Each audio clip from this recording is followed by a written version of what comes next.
dan juga mu'alif kitab Mandumatul Al-Baikuniyah Syekh Umar bin Muhammad bin Futi Al-Baikuni.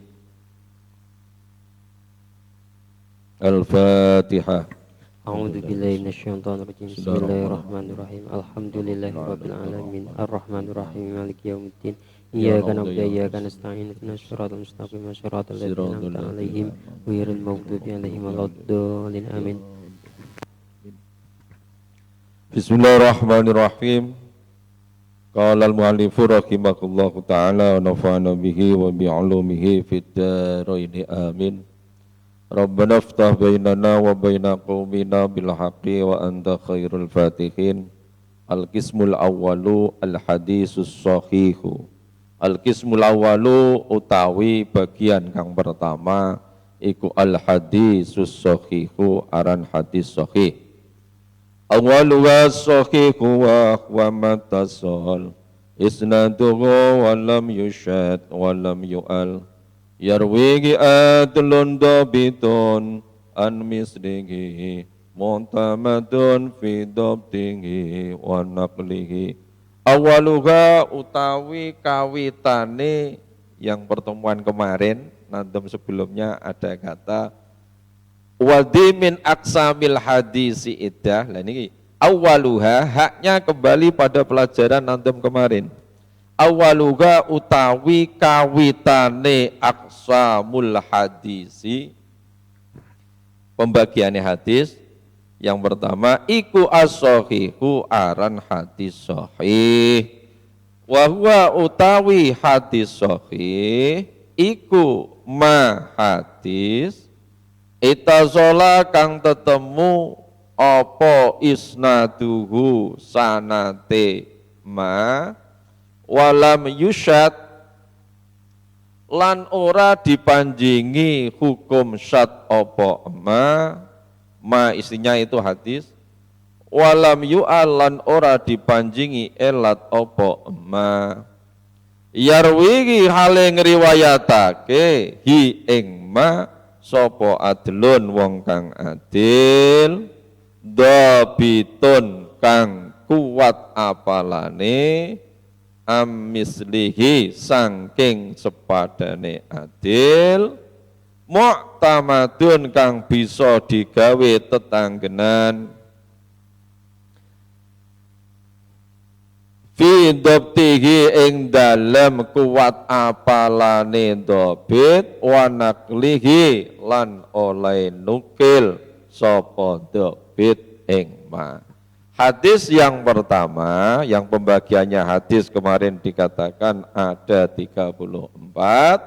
Yang pertama adalah dinamakan hadis sahih. Lah apa hadis sahih? Hadis sahih adalah mata shola isnaduhu, hadis yang sanadnya bersambung. Walam yusad tanpa ada syad. Walam yu'al. Ini sudah saya maknani terus kami terjemah. Walam yu'al dan juga tidak ada ilatnya. Yarwihi adlun, hadis yang diriwayatkan dari perawi yang adil, dobitun dan juga dobit. Apa yang dinamakan dengan dobit? Dobit adalah orang yang daya ingatannya sangat kuat.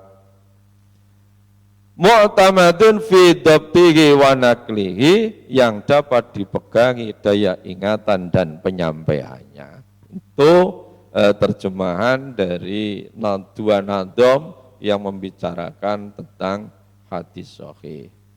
Kemudian ittisalus sanad, maksud bersambung sanadnya itu bagaimana? Yaitu bersambung sanad para perawi hadis mulai dari perawi terakhir orang yang membukukan hadis sampai itu dari gurunya, kemudian gurunya dari gurunya lagi sampai dari para sahabat, sampai dari perawi pertama atau disebut dengan rawiyul akbar. Rawi yang pertama yaitu dari sahabat. Sahabat adalah orang yang pertama menerima hadis dari Rasulullah sallallahu alaihi wasallam. Dengan cara setiap perawi menerima riwayatnya dari orang yang di atasnya atau guru dengan pengambilan talaki, tahammul, istilah dalam mustalah hadis itu ada tahammul, hadis yang muktabar diakui seperti dengan sama mendengar, arat itu membaca di depan gurunya, atau kalau bahasa pondok pesantren itu dengan sorogan, jadi santrinya membaca, kiainya atau gurunya nanti yang mendengarkan. Atau kalau anak-anak kuliah itu bukan sorogan tapi presentasi.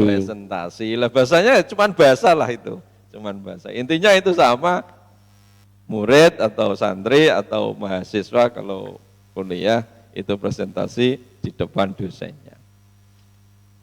Itu arat, juga ijazah dan lain sebagainya, itu cara menerima hadis dari gurunya macam-macam. Tidak harus guru yang membaca, tapi bisa jadi nanti murid atau santri atau kalau mahasiswi itu bisa menerima juga dari gurunya dengan cara arat atau presentasi tadi.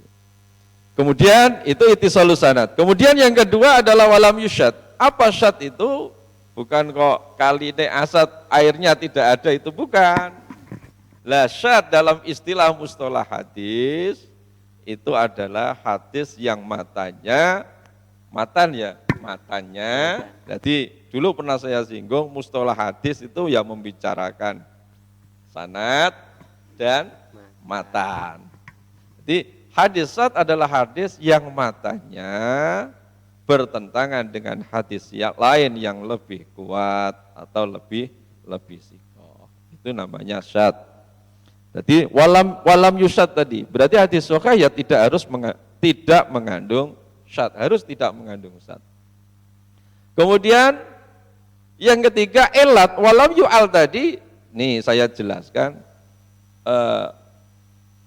hadis sahih itu adalah hadis yang tidak mengandung elat. Elat itu apa di sini? Elat di sini adalah cacat yang tersembunyi, yang keberadaannya dapat mencacatkan kesahihan hadis. Jadi kalau tersembunyi itu tidak jelas, kita teliti matanya kayaknya tidak bertentangan, terus kita teliti sanadnya sekilas tidak bertentangan, tapi kalau kita teliti, kita runtutkan lagi, oh ternyata ada sanadnya mengandung elat, ada rawinya yang cacat tadi. Itu membutuhkan kejelian. Kemudian selanjutnya adalah adil. Adil di sini itu bagaimana? Adil adalah sifat yang membawa kepada takwa, menjauhi dosa-dosa besar dan tidak terus-menerus dalam dosa-dosa kecil. Tidak pernah melakukan dosa besar tapi selalu melakukan dosa kecil, berarti tidak bisa dinamakan adil di dalam masalah riwayatul hadis. Bukan adil dalam kepemimpinan, bukan. Di sini adalah adil dalam meriwayatkan hadis. Berarti adil di sini adalah perawi yang seorang muslim, itu harus. Jadi yang meriwayatkan hadis harus seorang muslim. Kemudian berakal, sehat, balik, tidak ahli bid'ah, selamat dari kefasikan berupa perbuatan dosa besar atau terus-menerus melakukan dosa kecil. Jadi tidak menyebutkan adil di dalam riwayatul hadis harus seorang laki-laki, tidak. Di perempuan juga bisa adil di sini. Yang penting orang Islam tadi memenuhi beberapa syarat tadi yang telah saya sampaikan. Berbeda dengan adil dalam kepemimpinan tadi ya. Di sini adilnya dalam riwayatul hadis itu bisa laki-laki, bisa perempuan. Bahkan ada hadis itu yang diriwayatkan oleh Aisyah Nyon Sewu adalah seorang perempuan juga, seorang wanita. Ini banyak meriwayatkan hadis. Tapi yang paling banyak adalah periwayat yang jumlahnya paling banyak di dalam meriwayatkan hadis adalah Abu Hurairah menempati urutan pertama. Kenapa tidak Umar? Kenapa tidak Ali yang sejak kecil bersama Rasulullah? Kenapa tidak Abu Bakar? Nah, kok malah Abu Hurairah? Karena Abu Hurairah itu seorang santri yang menempat di emperan masjid. Dan Rasul banyak menyampaikan pengajian, menyampaikan ilmu itu di dalam masjid. Jadi begitu Rasul menyampaikan ya langsung Abu Hurairah bisa ikut. Lah sedangkan yang lain kadang diutus Rasulullah. Ini Makkah, ini Madinah akan diserang. Seperti kita di Kudus. Seandainya ini ada yang akan menyerang kita dari barat. Makanya seperti OSIS itu kan banyak kegiatan ya. Banyak kegiatan, kadang sering tidak ikut pelajaran. Ada tugas. Lah seperti itu, ditugaskan. Sana ikut lomba. Kalau perang berarti kono cegat ning jedak, jangan sampai masuk ke kota Kudus. Seperti itu tugasnya. Jadi pada waktu Rasul menyampaikan pengajian akhirnya tidak ikut. Karena ada tugas lain tadi. Seperti itu. Mungkin waka-waka juga seperti itu, Bapak Waka ditugaskan ikut rapat di mana. Akhirnya kadang tidak ikut pelajaran. Ya kita maklumi seperti ini juga. Kenapa sahabat kok malah tidak sahabat yang sejak kecil bersama Rasulullah tidak banyak meriwayatkan hadis, kok malah Abu Hurairah yang masuk Islamnya sudah tua. Malah banyak ribuan hadis yang diriwayatkan oleh Abu Hurairah. Itu diantara alasannya seperti itu. Kemudian selanjutnya adalah dobit. Ini harus perawinya seorang dobit. Dobit adalah kemampuan menyampaikan hadis kepada murid-muridnya atau kepada santri-santrinya sebagaimana yang ia terima dari gurunya, baik dari hafalan maupun dari catatan-catatan. Istilahnya sekarang itu orang yang hafalannya di luar kepala, bukan hilang, tidak hafal sama sekali. Jadi apa yang disampaikan sama persis sebagaimana yang ia terima dari gurunya. Tidak harus, bukan hanya sahabat saja, tabiin juga seperti itu. Jadi harus dobit. Jadi dobit di sini adalah semua orang yang meriwayatkan hadis dari sahabat, tabiin, tabiin dan seterusnya sampai hadis itu dibukukan.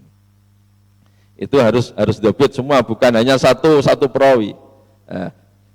Intinya dari keterangan tadi, dari dua nadom tadi yang telah saya maknai, saya beri keterangan sedikit bahwa dapat disimpulkan bahwa hadis sahih itu harus memenuhi 5 syarat.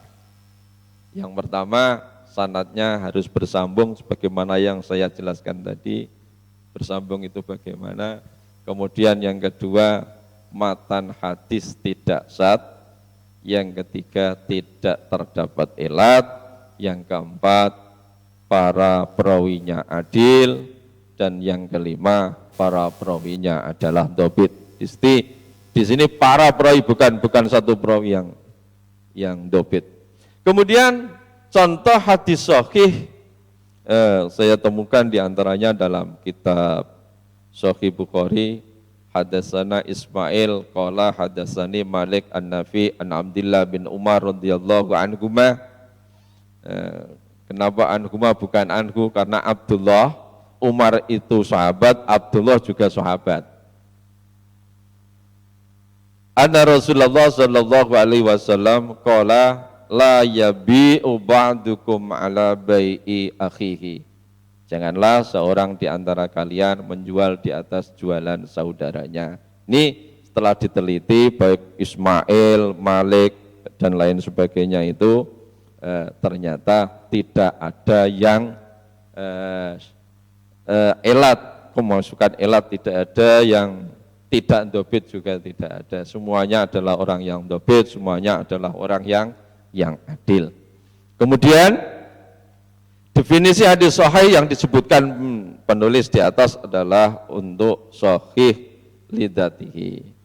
Adapun definisi hadis sahih li ghairihi ini melebar dari nadom itu. Hadis sahih itu ada yang lidzatihi, ada yang sahihnya li ghairihi.